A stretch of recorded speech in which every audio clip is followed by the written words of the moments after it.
പ്രധാനമായും പാപ്പുവ ന്യൂഗിനിയിലും ഓസ്ട്രേലിയയിലും കണ്ടുവരുന്ന ഒരിനം പക്ഷിയാണ് bower bird. Satin bower bird, flame bower bird, spotted bower bird എന്നിങ്ങനെ പല ഇനങ്ങളിൽപ്പെട്ട ബോവർ ബേർഡുകൾ ഉണ്ട്.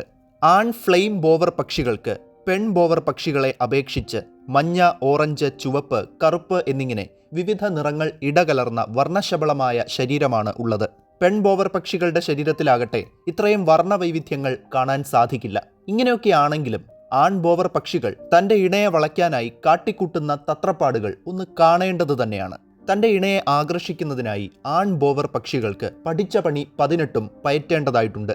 അതിൽ ഡാൻസും പാട്ടും കൂട് നിർമ്മാണവും എല്ലാം ഉൾപ്പെടും. ചുള്ളിക്കമ്പുകൾ കൊണ്ട് ഉണ്ടാക്കുന്ന ഇത്തരം കൂടുകളെ ബോവർ എന്നാണ് വിളിക്കുന്നത്. ആൺ ബോവർ പക്ഷികൾ നല്ല ഒന്നാന്തരമായി കൂടുണ്ടാക്കും എന്ന് പറഞ്ഞല്ലോ. വനപ്രദേശങ്ങളിൽ സുരക്ഷിതമായ ഒരിടത്ത് നിലത്താണ് ഇക്കൂട്ടർ കൂടുണ്ടാക്കുന്നത്. ചുള്ളിക്കമ്പുകൾ ഇഴകളായി അടുക്കിയടുക്കി തറനിരപ്പിൽ നിന്ന് കുറച്ച് ഉയർന്നു നിൽക്കുന്ന ഒരു കൊച്ചു വള്ളിക്കുടിൽ പോലെ ഉണ്ടാകും ഇവരുടെ കൂട് കാണാൻ. വെറുതെ കൂട് നിർമ്മിക്കുക മാത്രമല്ല, ആ കൂടും പരിസരങ്ങളും വളരെ മനോഹരമായി അലങ്കരിക്കുക കൂടി ചെയ്യും ഇവർ. ഒച്ചിൻ്റെ തോടും തൂവലുകളും വിവിധ നിറങ്ങളിലുള്ള ഇലകളും ചെറിയ കാട്ടുപഴങ്ങളും ചിലപ്പോൾ കുപ്പിയുടെ അടപ്പും മറ്റ് പ്ലാസ്റ്റിക് വസ്തുക്കളും ഒക്കെ ഉപയോഗിച്ചാണ് ഇവരുടെ ഈ അലങ്കാരം. ഇതൊക്കെ കണ്ട് ഒരു പെൺ ബോവർ കിളി വന്നാലോ പിന്നെ ആൺകിളിയുടെ ഡാൻസും പാട്ടും തുടങ്ങുകയായി. തൻ്റെ കണ്ണുകൾ വിടർത്തി കൃഷ്ണമണി വലുതാക്കിയും ചെറുതാക്കിയും കൊണ്ടുള്ള ഷോ ആണ് ആദ്യം. ഒരു പ്രത്യേക ശബ്ദത്തിൽ ചിലച്ചുകൊണ്ട് ചിറകുകൾ വിറപ്പിച്ചും ഉയർത്തിയും കൊണ്ടുള്ള ഡാൻസാണ് പിന്നെ. ചിറകുകളിൽ ഒരെണ്ണം വിരിച്ചു പിടിച്ച് അന്തരീക്ഷത്തിലേക്ക് വീശിക്കൊണ്ടുള്ള ഒരു 1.5 വൺമാൻ ഷോ. ഫുൾ കഷ്ടപ്പാട് തന്നെ. അടുത്ത ഘട്ടത്തിൽ ഒരു കാട്ടുപഴം കുത്തിയെടുത്ത് പെൺകിളിക്ക് നേരെ നീട്ടിക്കൊണ്ട് മുട്ടിയുരുമുകയായി. ഠും! ഇത്രയും ചെയ്തതൊക്കെ വെറുതെയായി. ഈ കലാപ്രകടനങ്ങളുടെ ഇടയ്ക്കോട്ട് ദേ വേറൊരുത്തൻ വന്നിരിക്കുന്നു. പരിപാടി മൊത്തത്തിൽ പാളിപ്പോയി. പെൺകിളി പറന്നും പോയി. ഇപ്പൊ എങ്ങനെ ഇരിക്കണ്? ബോവർ ബേർഡിന്റെ രസകരമായ ഈ നൃത്തം BBC എർത്ത് എന്ന ചാനലിൽ നിങ്ങൾക്ക് കാണാൻ കഴിയും.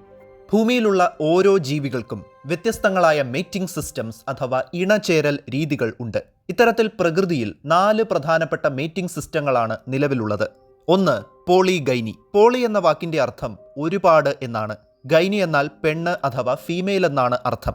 ഈ ഇണചേരൽ രീതി പ്രകടിപ്പിക്കുന്ന ജീവികളിൽ ഫീമെയിലിന് മെയിലിനേക്കാൾ വലുപ്പം കുറവായിരിക്കും.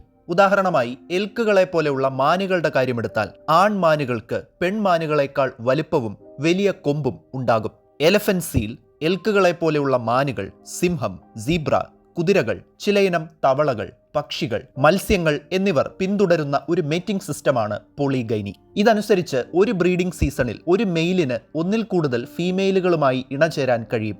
പക്ഷേ ഇത്തരത്തിൽ ഫീമെയിലുകൾക്ക് ഒരിണ മാത്രമേ ഉണ്ടാകൂ. ഉണ്ടാകുന്ന കുട്ടികളുടെ എല്ലാം ഉത്തരവാദിത്വം ഫീമെയിലിനായിരിക്കും. മെയിൽ ആ പരിസരത്തെ ഉണ്ടാവുകയില്ല, നാടുവിട്ടിട്ടുണ്ടാകും. കുട്ടികൾ വളർന്ന് സ്വയം പര്യാപ്തരാകുന്നതുവരെ ഒരു ഫീമെയിലിന് മറ്റൊരു മെയിലുമായി ഇണചേരാൻ കഴിയില്ല. ഇത്തരം സന്ദർഭങ്ങളിൽ മറ്റൊരു മെയിൽ വന്ന് നിലവിലുള്ള കുട്ടികളെ കൊന്നുകളയാറുണ്ട്. സിംഹങ്ങളും ചിലയിനം കുരങ്ങുകളും ഇത്തരത്തിൽ പെരുമാറാറുണ്ട്. മറ്റൊരാണിന്റെ കുട്ടികളെ കൊന്നുകൊണ്ട് ഫീമെയിലുകളുമായി ഇണചേരാൻ ശ്രമിക്കാറുണ്ട്. പോളിഗൈനി പ്രകടിപ്പിക്കുന്ന കരുത്തരായ ആണുങ്ങളെ ഹാരം മാസ്റ്റേഴ്സ് എന്നാണ് വിളിക്കുന്നത്.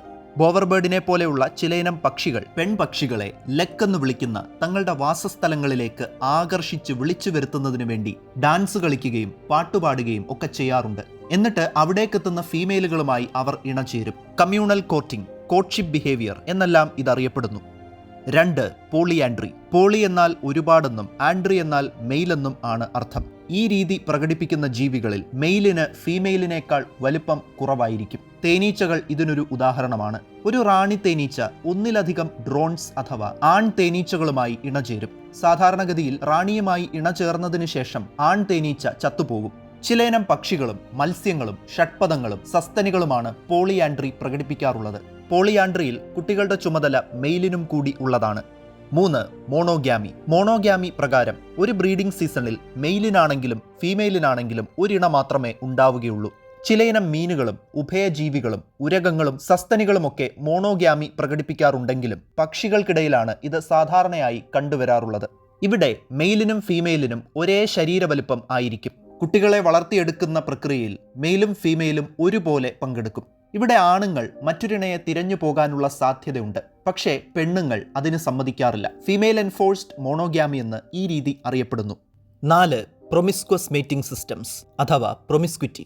ഈ മേറ്റിംഗ് സിസ്റ്റം പ്രകാരം മെയിലിനും ഫീമെയിലിനും ഒന്നിൽ കൂടുതൽ ഇണകൾ ഉണ്ടായിരിക്കും. ചിമ്പാൻസികളും ബൊണോബോ കുരങ്ങുകളും പൂർണ്ണമായും അല്ലെങ്കിലും പ്രൊമിസ്ക്വിറ്റി പ്രകടിപ്പിക്കുന്നവരാണ്. ഒച്ചുവർഗത്തിൽപ്പെടുന്ന ജീവികളായ മൊളസ്കുകളും മെഗാപോഡ് പക്ഷികളും പ്രൊമിസ്ക്വസ് മേറ്റിംഗ് രീതി പിന്തുടരുന്നവരാണ്. മനുഷ്യർക്കിടയിൽ ഈ 4 മേറ്റിംഗ് സിസ്റ്റങ്ങളും നിലവിലുണ്ട് എന്നതാണ് വാസ്തവം. സംസ്കാരങ്ങളിലും സമൂഹങ്ങളിലും സാഹചര്യങ്ങളിലും ഉള്ള വ്യത്യസ്തതകൾ ഇക്കാര്യത്തിലും നമുക്ക് കാണാനാകും. എന്താണ് സെക്ഷുവൽ സെലക്ഷൻ? കഴിവുകളുടെയും ഗുണഗണങ്ങളുടെയും അടിസ്ഥാനത്തിൽ ഇണകളെ തിരഞ്ഞെടുക്കുന്ന രീതിയെയാണ് സെക്ഷുവൽ സെലക്ഷൻ എന്ന് വിളിക്കുക. ഒരു പെണ്ണ് കാണൽ ആണ് കാണൽ ഒക്കെ പോലെ ഇണകളെ നേടിയെടുക്കാൻ പരസ്പരം മത്സരിക്കുകയും പോരടിക്കുകയും ചെയ്യുന്ന ജീവികളുണ്ട്. കൂടുതലും ആണുങ്ങൾ തമ്മിലാണ് ഇത്തരം പോരാട്ടങ്ങൾ നടക്കാറുള്ളത്. ഗിഫ്റ്റുകൾ അഥവാ സമ്മാനങ്ങൾ കൊടുക്കുന്ന ശീലം മനുഷ്യർക്ക് മാത്രമുള്ളതല്ല. ചില മൃഗങ്ങളും ഗിഫ്റ്റുകൾ നൽകാറുണ്ട്. നുപ്ഷ്യൽ ഗിഫ്റ്റിനെ കുറിച്ച് നിങ്ങൾ കേട്ടിട്ടുണ്ടോ? ഹാങ്ങിങ് ഫ്ലൈസ് എന്ന് വിളിക്കുന്ന ഷഡ്പദങ്ങളിലെ ആണുങ്ങൾ തങ്ങളുടെ ഇണകൾക്ക് താൻ പിടിച്ച ഇരകളെ ഗിഫ്റ്റായി നൽകാറുണ്ട്. പോഷക സമ്പുഷ്ടമായ ഈ ഗിഫ്റ്റ് ഭക്ഷിക്കുന്നത് വഴി ഫീമെയിലുകൾക്ക് നിറയെ മുട്ടകളിടാൻ സാധിക്കും. ഇതിനെയാണ് നുപ്ഷ്യൽ ഗിഫ്റ്റ് എന്ന് വിളിക്കുന്നത്. പെൺചിലന്തികളും മാൻഡിറ്റ്സ് എന്ന് വിളിക്കുന്ന ഷഡ്പദങ്ങളും ഇണ ചേർന്നതിന് ശേഷം അവരെക്കാൾ വലുപ്പം കുറവുള്ള അവരുടെ ഭർത്താവിനെ തിന്നാറുണ്ട്. എന്താ അല്ലേ?